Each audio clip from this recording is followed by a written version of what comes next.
Eh bien écoutez, c'est impressionnant Maxime ici. Il y a des voitures calcinées un peu partout, le sol est jonché de débris de verre.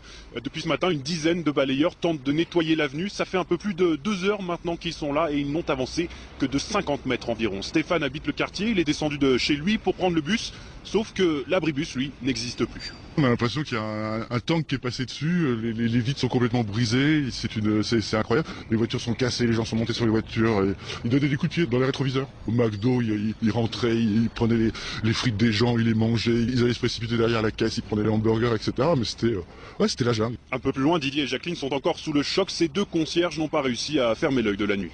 On est en état de guerre civile à mon avis, hein. Ça peut pas durer comme ça. Hein. On les a vus passer hier, je vais vous dire, nous on a été obligés de fermer tous nos volets, toutes nos fenêtres, il y avait tous les gaz lacrymogènes étaient dans l'appartement, ça nous piquait les yeux, la gorge.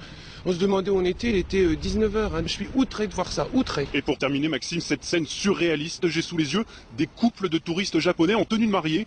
Ils sont en train de se faire photographier sur l'esplanade du Trocadéro au milieu des détritus de la veille, comme si rien ne s'était passé.